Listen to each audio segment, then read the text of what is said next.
안녕하세요. 결혼생활 4년 만에 남편과 이혼한 30대 여성입니다.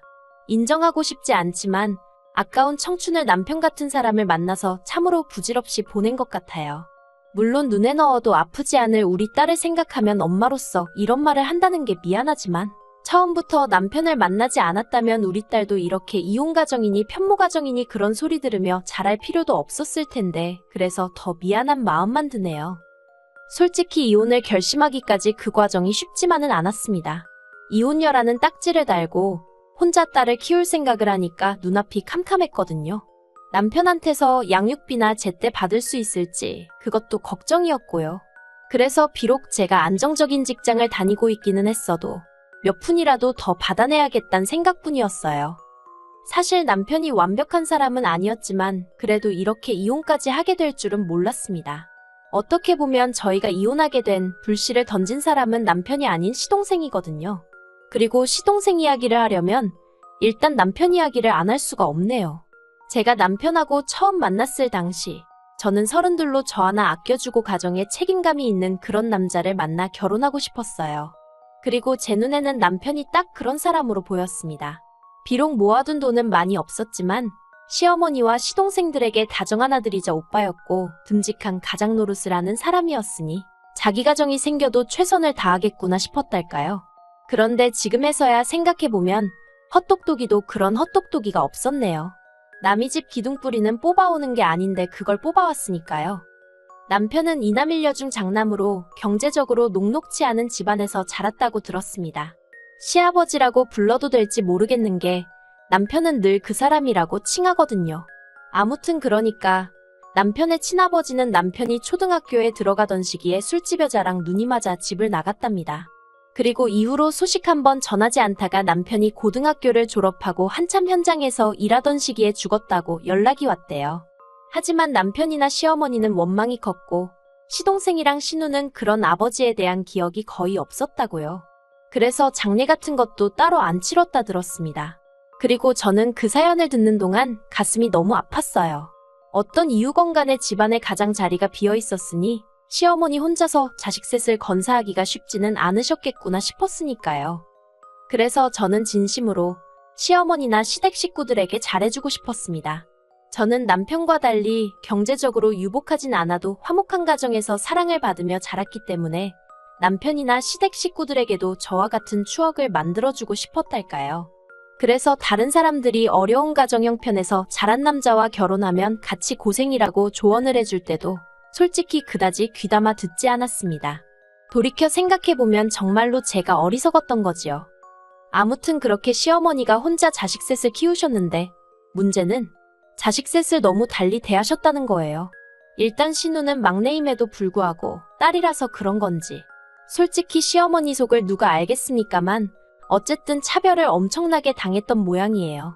그래서 고등학교 졸업하자마자 독립하고 이후로 저희 남편하고만 간간히 연락하고 지내지 시어머니하고는 정말 남보다도 못한 사이로 지내고 있어요. 그리고 제 이혼의 시발점인 시동생에 대해서 이야기를 해보자면요. 대학 등록금부터 시작해서 자취비용은 물론이고 생활비에 졸업하고 취업한답시고 허비한 2년까지 전부 모조리 다 시어머니한테 받아 쓴 한심하고 철없는 인간입니다. 그리고 이걸 제가 어떻게 알게 되었냐면 시동생이 자기 입으로 자기는 그때까지 아르바이트 한번 안 해봤다면서 무슨 자랑하듯 이야기를 했기 때문이지요. 그리고 시어머니가 당신 돈으로 당신 아들한테 해주신 건데 제가 열 올릴 입장은 못 되잖아요. 그래서 그냥 그랬냐 시어머니가 고생을 많이 하셨겠다고 돌려서 한마디 하고 말았는데 그나마 그것도 제가 무슨 뜻으로 했는지 눈치채질 못하더군요. 하지만 제가 정말 어이가 없고 시쳇말로 환장하겠다 싶었던 건 그 이후에 있었던 일입니다. 사실 남편이 저에게 프로포즈를 했을 당시 모아둔 돈이 3천만 원 남짓밖에 없는 걸 알고는 꽤나 실망을 했었거든요. 하지만 이내 남편이 자기가 아무래도 장남이고 하다 보니 여러 가지로 신경 쓸 일이 많았다고 말하길래 그래도 사람이 솔직하고 가족을 위해 희생을 많이 했구나 싶대요. 그래서 그런 거라면 내가 이해해줘야 한다고 생각했습니다. 막말로 자기 가족을 모른 채 하고 자기 배만 불리는 사람보다는 100배 1000배 낫다고 생각했으니까요. 그런데 알고 보니까 돈을 못 모은 이유가 시어머니 사시는데 생활비를 보태드린 것뿐만 아니라 시동생이 출퇴근하는데 차가 필요하다고 해서 차를 사줬었다는 거예요. 정작 저랑 한참 연애하던 당시에도 남편은 차가 없었는데 말이지요. 게다가 그게 다가 아니었습니다. 시동생이 아침 저녁으로 운전하는 게 피곤하다고 얼마 안가 자취를 하겠다고 나왔는데 시어머니가 저희 남편더러 그 자취방 보증금을 해주라고 하셨다는 거예요.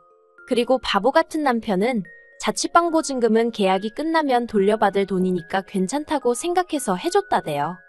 이런 내막을 알고 나니까 젊어서부터 고생 많이 하신 불쌍한 시어머니라고 생각해서 저희 결혼할 때 단돈 100만 원도 안 보태주셨어도 불만 같은 거 전혀 없었는데 갑자기 대학도 못 간 아들이 새벽부터 밤늦게까지 현장에서 벌어온 돈 등골까지 빼다가 작은 아들한테 몰아주신 속도 없는 시어머니로 보이기 시작했고 그러니 괜히 원망스럽고 그렇더라고요.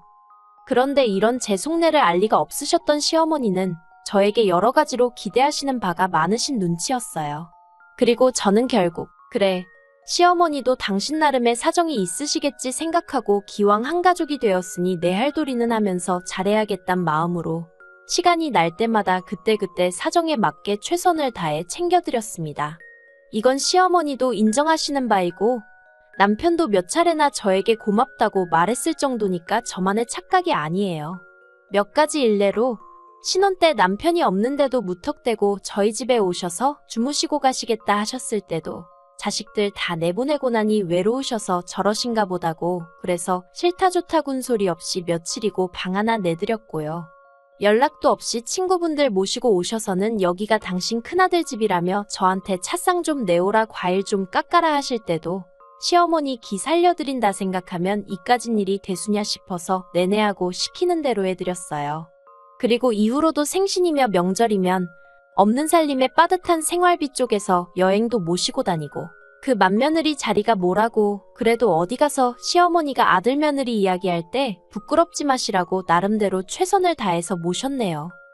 그런데 얼마 전 남편 생일이라 온 가족이 모인 자리에서 시어머니가 잠깐 자리를 비우셨을 때였어요.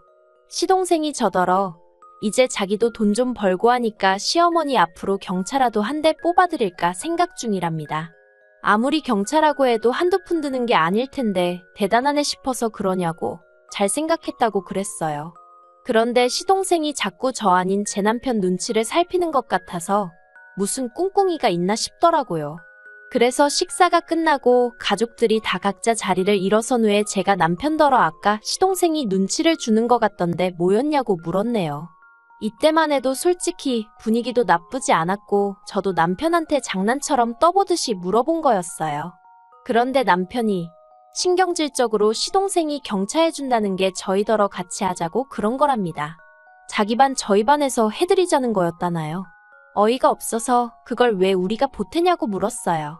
경차나 마나 어머님 돈으로 이제껏 놀고 먹고 공부까지 다 한 게 누군데 그 덕으로 취직까지 했으면 자기나 조용히 알아서 선물을 하던지 하면 되지.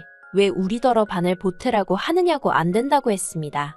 그리고 막말로 내가 사드리면 사드렸지. 시동생 효도하는데 무슨 좋은 일 시킨다고 꼽사리 껴서 반 보태고. 그렇게는 하기 싫다고 했지요. 그러자 남편도 제 눈치를 쓱 보더니 알겠답니다. 그리고는 그냥 그렇게 말이 나온 건데 저더러 뭘 그렇게 예민하게 받아들이냐면서 오히려 저한테 핀잔을 주대요.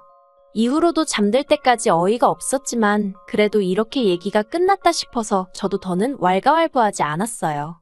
그런데 이틀이나 지났나 남편이 저더러 얘기 좀 하잡니다. 그래도 함께한 시간이 있는데 목소리만 들어도 얼굴만 봐도 대충 딱 느낌이 오더라고요. 그리고 아니나 다를까 남편이 한다는 말이 자기가 곰곰이 생각해봤는데 시동생이 효도할 때 같이 하는 게 뭐가 어떻냐입니다. 막말로 우리가 차를 사드릴 형편이 되는 것도 아닌데 이참에 같이 효도하면 오히려 좋은 거 아니냐대요. 그래서 제가 그러니까 왜 이 시점에 뜬금없이 어머님한테 차를 사드려야 하는 거냐고 따졌어요. 그랬더니 그 연세 되도록 자기 차 한 대 못 가져본 사람이 저희 시어머니밖에 없을 거라면서 저더러 시어머니가 지하철 타고 버스 타고 아들네 오는 걸 보면 가슴 아프고 그러지 않냐입니다. 정말 황당하기 짝이 없더라고요. 그래서 저도 가슴 아프고 말고 할 게 뭐가 있냐고 다들 자기 형편에 맞춰서 사정에 맞춰서 사는 거지. 그리고 자동차라는 게 사기만 하면 거기서 끝이냐고, 보험료 내야지 유지비 들지, 기름값은 어떻게 하실 건데, 하고는 막 따졌네요. 그러자 남편이 자기 어머니 형편이 어떻길래 그런 소리를 하냐면서 저한테 막 삿대질까지 하는 거예요. 그리고 그런 남편의 모습을 보고 있자니 진짜 깝깝하고 열받고 어처구니도 없고 저 인간은 속도 없나 싶어서, 당신은 그렇게 어머님한테 뒷바라지는커녕 제대로 된 대접도 못 받으면서 시동생한테 돈도 한 번 뜯겼으면 됐지 또 뜯기고 싶어서 그러냐고, 정말 뭐 느끼는 게 없냐고 화를 냈습니다. 그랬더니 결혼 전에 있던 일이고 못 받아도 자기가 못 받았는데 왜 네가 난리냐면서 오히려 저를 이상한 사람으로 몰아가더군요. 그리고 그 순간 저는 망치로 머리를 한 대 맞은 듯 했습니다. 저는 남편과 제가 평생을 함께할 운명이니까 남편 일이 제 일이고 제 일이 남편 일이라고 생각했으니까요. 그래서 남편의 힘들고 어려웠던 시절마저 제가 감싸주려고 했는데 남편 본인이 저더러 필요 없다고 말한 거나 마찬가지였지요. 그래서 제가 남편더러 그럼 당신 능력으로 경찰을 해드리던지 버스를 사드리던지 마음대로 해라. 대신 앞으로 나는 시댁일에서 신경 끄겠다 했습니다. 나는 친정에 잘할 테니 당신은 당신 집에 잘하라고요. 그랬더니 남편이 자기는 일 때문에 바빠서 그렇게는 못한답니다.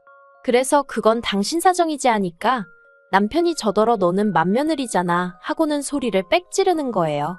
그리고 그 순간 아, 이 인간은 내가 뼈 빠지게 며느리 도리하는 건 좋으면서 어쩌다 내 목소리 한 번 내는 건 용납이 안 되는가 보다 싶은 게 더는 이렇게 살면 안 되겠다 싶대요. 그래서 제가 남편에게 그럼 나는 이 집에서 뭐냐고, 어머님 비위나 맞춰드리는 사람이냐고, 그런 거면 더는 그 짓거리도 못하겠다고 이혼하자 했습니다.